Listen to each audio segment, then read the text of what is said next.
السلام علیکم دوستو، آج اس ویڈیو میں آزاد بلوچستان کا رہنما سردار عطا اللہ مینگل کے زندگی کے حقائق کے بارے میں جانیں گے، جس میں سردار عطا اللہ مینگل کا بچپن، تعلیم، سیاست، قیدی ہونے کا سفر، بڑی بڑی وزارتوں اور عہدوں پر فائز ہونے کے بعد سیاست سے علیحدگی کی وجوہات، قبائلی نوابی کا اثر، بلوچ قوم پرستی اور مزید کچھ جو ویڈیو میں بیان کیا گیا ہے، تو ویڈیو کو لاسٹ تک دیکھیں اور یہ سب وجوہات جاننے کے لیے۔ اور آپ سب دیکھنے والوں سے ریکویسٹ ہے کہ ویڈیو پہ چلنے سے پہلے ابھی تک آپ نے میرے چینل کو سبسکرائب نہیں کیا تو پلیز میرے چینل کو سبسکرائب کریں اور اس کے ساتھ میں بیل آئیکن کو بھی پریس کریں۔ اگر ویڈیو پسند آئے تو ضرور لائک کریں۔ تو آئیے چلتے ہیں ویڈیو کی طرف۔ سردار عطا اللہ مینگل، جو کہ شاہزئی مینگل قبیلے کے سربراہ ہیں، ایک مشہور سیاسی شخصیت ہیں اور ایک عرصے سے پاکستان میں علیحدگی پسند اور قوم پرست تحریک چلا رہے ہیں۔ آپ ضلع خوزدار کے ایک چھوٹے سے شہر وحد 1929 میں پیدا ہوئے تھے۔ ابتدائی تعلیم اپنے آبائی شہر سے حاصل کرنے کے بعد لاہور کے شہر ایچسن کالج سے تعلیم حاصل کی، پھر وہاں سے آپ نے انگلستان سے سینئر کیمبرج کیا۔ آپ نے اپنے سیاسی کیریئر کا آغاز اس وقت کیا جب 1953 میں اپنے قبیلے کا چیف مقرر کیا گیا تھا۔ سردار عطا اللہ مینگل کی سیاست میر گوس بخش بزنجو نے کی تھی، جو نیشنل عوامی پارٹی نیب کے بانی رکن تھے۔ سردار عطا اللہ مینگل نے ایک انٹرویو میں کہا ہے کہ اب مینگل قبیلے کا سردار باقی نہیں رہا، اور لندن میں 1985 میں اپنے بیٹے کے حق میں سرداری سے دستبردار ہو گئے تھے۔ قبیلے نے ان کو سردار منتخب کیا، پھر ان کا انتقال ہو گیا۔ 1990 میں پھر ان کے بیٹے اسد اللہ مینگل کو قبیلے کا سردار بنایا گیا۔ چنانچہ اسد اللہ مینگل کا موت فوج کے ہاتھوں ہوا تھا۔ ہاں، باقی مجھ پہ سرداری کا نام چپک گیا ہے، لیکن میں قبیلے کا سردار باقی نہیں رہا۔ سردار عطا اللہ واحد وزیر اعلیٰ تھے جو بلوچستان میں مینڈیٹ حاصل کر کے بلوچستان کے پہلے وزیر اعلیٰ بنے تھے، اور آپ کا کہنا ہے کہ بلوچستان ایک زخمی صوبہ ہے۔ پاکستان بننے کے بعد مسلسل زیادتیاں ہوئی ہیں۔ یہ تاریخ کا حصہ ہے کہ 4 ملٹری آپریشنز ہوئی ہیں، ایک 1948 میں، دوسری 1958 میں، تیسری سردار عطا اللہ مینگل کے وزیر اعلیٰ ہونے کے دور میں، چوتھا 2005 میں جب پرویز مشرف نے آپریشن کی تھی۔ اس آپریشن کے دوران کتنے ہی بلوچ بے گھر ہوئے، اور آپ کا کہنا ہے کہ سب سے پہلے بلوچستان کی ٹوٹی قسمت پہ رہوں گا، جس کو اس ملک میں بے زور شمشیر شامل کیا گیا۔ یہ اس طرز شمولیت کا حصہ ہے کہ آج تک بلوچوں نے جھگڑا ہے، اور یہ اس وقت ہوا جب بلوچستان کو زبردستی پاکستان میں شامل کیا گیا تھا۔ پاکستان کے ایوانوں نے، ایوان بالا اور زیرین نے کلات کو شامل نہیں کیا گیا، لیکن جناح کی موت کے بعد فوج بھیج دی گئی تھی کلات میں، اور خانہ کلات کو قید کیا گیا، اس کے بھائی کو نظر بند کیا گیا، سینکڑوں اور بلوچوں کو گرفتار کر کے کلات میں فوج کو قائم رکھا گیا۔ یہ پہلی خشت اول تھی جو ٹیڑھی رکھی گئی۔ آج تک یہ مینار ٹیڑھا جا رہا ہے، سیدھا نہیں جا رہا۔ ابتدا وہاں سے ہوئی ہے، اور پاکستان نے یہ تسلیم نہیں کیا کہ ہم نے بلوچوں پر زبردستی کی ہے، لیکن بلوچ کو تسلیم کرواتے ہیں۔ پاکستان کی حاکمیت کو مانو اور ان کے حکم کی پاسداری کرو۔ اور یہ بھی کہا جاتا ہے کہ سردار عطا اللہ خان مینگل بلوچ قوم پرستی کا چوتھا ستون ہے، جو کہ دوسرے ستون میر غوث بخش بزنجو، نواب خیر بخش مری اور نواب اکبر خان بگٹی تھے۔ سردار عطا اللہ خان مینگل کا کہنا ہے کہ عدم اطمینان کا بیج اس حقیقت میں ہے کہ بلوچستان، جسے کلات بھی کہا جاتا ہے، شروع سے ہی پاکستان تک رسائی حاصل کرنے میں ہچکچا رہا تھا۔ دوسرے صوبوں کے برعکس بلوچوں کے سامنے 2 انتخاب تھے، ہندوستان یا پاکستان میں شامل ہونا۔ بلوچوں کے پاس ایک تیسرا آپشن تھا، آزاد رہنا۔ بلوچستان جو کبھی بھی فتح نہیں ہوا تھا، لیکن انگریزوں کے ساتھ معاہدہ کیا تھا۔ اگرچہ محمد علی جناح خانہ کلات کے وکیل تھے، لیکن اس نے اس علاقے پر حملہ کرنے کا انتخاب کیا اور بلوچستان کو پاکستان میں شامل کیا۔ تب سے پیدا ہونے والے ہر بلوچ کو پاکستان میں ایک غدار سمجھا جاتا ہے۔ 1960 کے ہونے والے انتخاب میں سردار عطا اللہ خان مینگل بطور ممبر قومی اسمبلی منتخب ہوئے۔ صدر ایوب خان کی حکومت دوران اور ان کی پالیسیوں کی مخالفت کی وجہ سردار عطا اللہ خان کو جیل بھیج دیا گیا تھا۔ جب مارشل لا ختم کر دیا تو آپ نے دوبارہ سیاست میں حصہ لیا اور نیشنل عوامی پارٹی کا ٹکٹ حاصل کیا اور پھر سے بلوچستان میں متحرک کردار ادا کیا تھا۔ ایوب خان کے آمرانہ حکمرانی اور ان کے 1 یونٹ کے خلاف مہلک تھا، کیونکہ سردار عطا اللہ خان کا خیال تھا کہ اس اسکیم سے بلوچستان کے عوام کو بہت سارے مسائل پیدا ہوں گے جو ملازمتوں کے لیے دوسرے صوبوں کے پڑھے لکھے لوگوں سے مقابلہ نہیں کر سکتے۔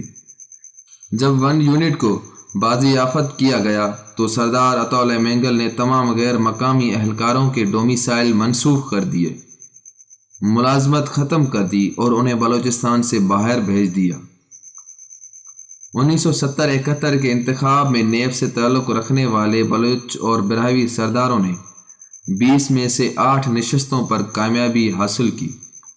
چونکہ وہ صوبے میں اکثریت حاصل نہیں کر سکے، نیب نے بلوچستان اور صوبہ سرحد میں JUI کے ساتھ مل کر مخلوط حکومت بنائی۔ سردار عطا اللہ مینگل کو صوبائی اسمبلی کے لیے منتخب کیا گیا تو اپنی پارٹی کے ذریعے وزیر اعلیٰ منتخب کیے گئے۔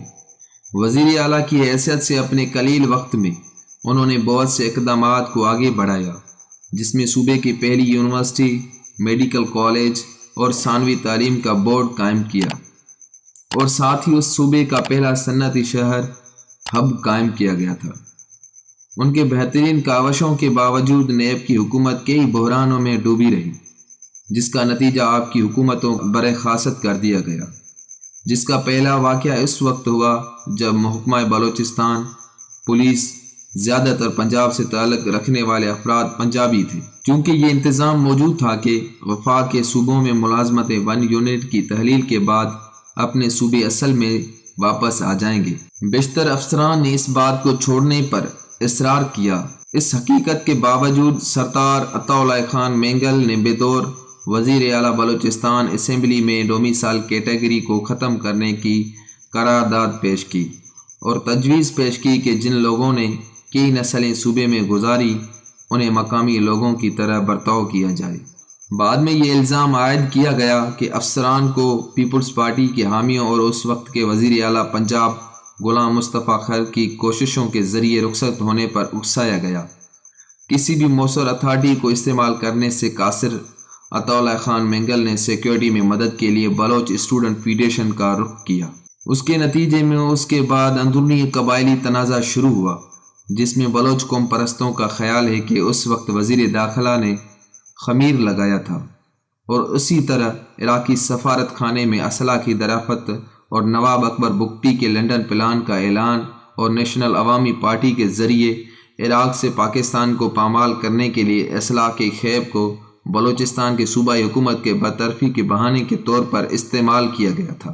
سردار عطا اللہ خان مینگل اور اس کے ساتھیوں بشمول غوث بخش بزنجو اور نواب خیر بخش مری کو نیب کے دیگر ساتھیوں سمیت گرفتار کیا گیا۔ یہی وہ وقت تھا جب عطا اللہ مینگل کے ایک بیٹے اسد اللہ مینگل کو کراچی میں مزاری کے قبائلی سردار میر بالغ شیر مزاری کے گھر کے باہر جاسوس نے قتل کر دیا اور لے گئے تھے۔ حیدرآباد ٹریبیونل کے نام سے جانا جانے والے ٹریبیونل اس مشکوک قانونی حیثیت کے باوجود ان کو مجرم قرار دینے کے لیے استعمال ہوتا رہا اور یہ اب کام بدنام ہے۔ اس وقت کے وزیر اعظم مرحوم ذوالفقار علی بھٹو نے اپنی فضائیہ کو استعمال کر کے اور شاہ ایران کی حکومت کے تعاون سے بلوچستان میں شورش کو ختم کیا۔ کچھ قبائلی اس بغاوت میں شامل نہیں ہوئے اور اپنے شریک قبائلیوں کو دبانے میں حکومت کے ساتھ تعاون کیا۔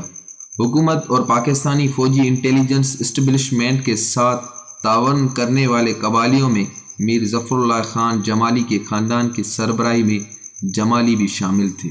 جنرل ضیاء الحق کے ذریعے ذوالفقار علی بھٹو کی حکومت کا اقتدار ختم کرنے کے بعد حیدرآباد ٹریبیونل کے سمیٹے اور تمام نظر بندوں کی رہائی کے لیے بات چیت کا آغاز کیا گیا تھا، جس کی وجہ سے رہائی 1979 میں ہوئی تھی۔ آپ کے دوست عطا اللہ مینگل اور غوث بخش بزنجو مینگل اور بہت سے دوسرے بلوچ نیشنلسٹ تیزی سے یہ سمجھتے تھے کہ فوج ایک صفحہ کا خانہ فوجی کارروائی کے ذمہ دار ہے اور ان کی زبردستی مخالفت کی جانی چاہیے، جبکہ ولی خان نے ذوالفقار بھٹو کے ساتھ زیادہ ذاتی تلخی محسوس کی، کیونکہ انہیں لگتا ہے کہ بھٹو نے ایک سے زیادہ موقعوں پر ان کے قتل کا حکم دیا ہے۔ جب یہ عطا اللہ مینگل نے خیر بخش مری سے اتحاد کیا اور نیشنل ڈیموکریٹک پارٹی کو اپنے اقتدار میں لینے کی کوشش کی تو یہ تقسیم اس وقت ایک مکمل تقسیم بدل گئی۔ نیشنل ڈیموکریٹک پارٹی کے صدر سردار شیرباز خان مزاری اور بلوچ کاز کے چیمپئن نے ان کی اختلافات کو ختم کرنے کی کوشش کی، لیکن وہ کامیاب نہیں ہو سکے۔ جب یہ کوشش ناکام ہوئی تو عطا اللہ خان مینگل پارٹی چھوڑ گئے۔ اس کے نتیجے میں وہ جلا وطنی میں چلا گیا اور برطانیہ میں حرمت حاصل کی، جہاں اس نے کابل میں حکومت کے ذریعے سابقہ USSR کے حکام سے رابطے میں قائم کیے۔ جب سینٹرل انٹیلیجنس ایجنسی نے پاکستان کے بین الاقوامی سروسز انٹیلیجنس ISI کے ذریعے افغان مجاہدین اور دیگر اسلامی بنیاد پرست عناصر کو تربیت یافتہ اور مسلح کیا اور انہیں افغانستان میں سوویت فوجوں کا خون بہانے کے لیے استعمال کیا تو ماریس اور مینگل اس سے دور ہی رہے۔ سوویت مخالف جہاد اور سرحد کے پاکستانی جانب سے CIA اور ISI کے سرگرمیوں کے بارے میں انٹیلیجنس اکٹھا کرنے میں سوویت انٹیلیجنس ایجنسی کے GB اور KST کی مدد کی۔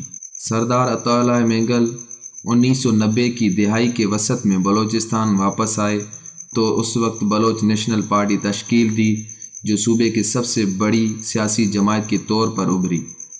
مینگل کے سب سے چھوٹے بیٹے اس کے پارٹی سے سردار اختر مینگل نے 1997 میں وزیر اعلیٰ بلوچستان کی حیثیت سے نواز شریف کے وزیر اعظم کے دوران خدمات انجام دیں، لیکن یہ آخری وقت نہیں تھا جب بلوچستان میں منتخب حکومت کو برخاست کیا گیا۔ سردار عطا اللہ کا ایک قول ہے کہ اپنی سرزمین کے خاطر اپنے پیروں سے اس سرزمین پر جنگ لڑیں، لہٰذا میں نے سوچا کہ اب گھر آنا ہے اور یہی جدوجہد وہاں اپنی سرزمین پہ جاری رکھنی ہے۔ سردار عطا اللہ مینگل اب 27 سال کی عمر میں، جو کہ اب اپنے گھر کراچی میں رہائش پذیر ہیں، باقی اپنے والد کے نقش قدم پر سردار اختر جان مینگل اپنے بلوچوں کی آزادی کی جنگ لڑ رہے ہیں۔